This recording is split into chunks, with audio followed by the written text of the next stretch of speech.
Hi there. How you doing? I hope you're doing okay. What would you do if you knew you had 1 week left to live? You knew in 1 week you were going to die. You knew the exact way, the exact time, the exact place it was going to happen. How would you spend your last week on earth? I've always been fascinated by that fact and Jesus. Jesus knew exactly when he was going to die, how he was going to die. And I've always been intrigued with how did he spend his last week knowing that he didn't have a lot of time? Well, there's two things I want to hit on that are, I think, applicable to you and I, that we need to apply to our lives today regarding Jesus last week. First of all, his triumphal entry was on Sunday. It was Palm Sunday, the Sunday before he was resurrected. What does that mean to you and I? He entered into Jerusalem. People hailed him as king. They yielded their coats and they waved palm branches and they declared him king. I believe Jesus is looking for people to do that today. Not necessarily wave a palm branch, but to be people bold in their declaration of Jesus is king, Jesus is the way, the Messiah has come to bring victory to you and to me.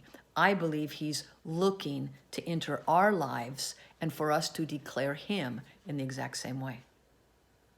The next day following that, the Bible tells us that Jesus was walking down the road, and off in the distance he saw this leafy tree. It was a fig tree, and he saw the leaves on it. He went, all right, and he was hungry, it says, and so he walked over to that leafy, bushy fig tree, and he reached in to get a fig to refresh himself. The Bible tells us he found nothing. There was no fruit on that fig tree.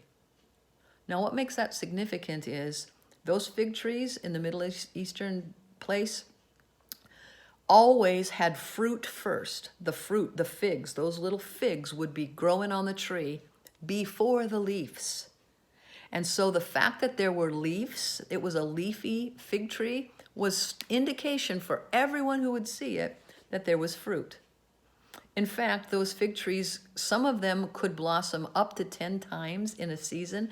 Most of them had 2 or 3 seasons, 2 or 3 times that figs would appear. So you'd see you wouldn't see the figs because they'd be covered in the branches, in the leaves. And so Jesus reached in to pull out a fig and he found none.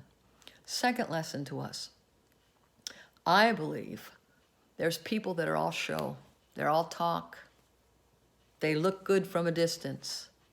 But Jesus is reaching into them to pull fruit. He wants to see the fruit from our life. He wants to see the evidence of what's growing inside of us. And if he reaches in to Debbie and he finds no fruit, the fruit of the Spirit, love, joy, peace, long-suffering, patience, gentleness, kindness, that fruit, he doesn't find any of that in me. Well, the fig tree in the Bible was cursed. I just know that for you, it's time to consider your fruitfulness. For me, it's time to consider my fruitfulness. Because Jesus took the time on his last week to address that. I think it's very important to you and to me. Fruitfulness, not just a show, fruitfulness. Fruitfulness. The Bible tells us that who for the joy set before him, he endured the cross.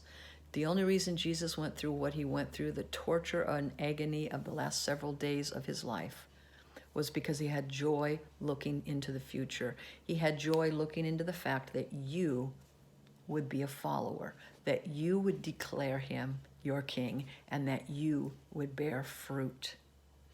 That was the joy that drove him through his death and into his resurrection. The joy of knowing you would be his child.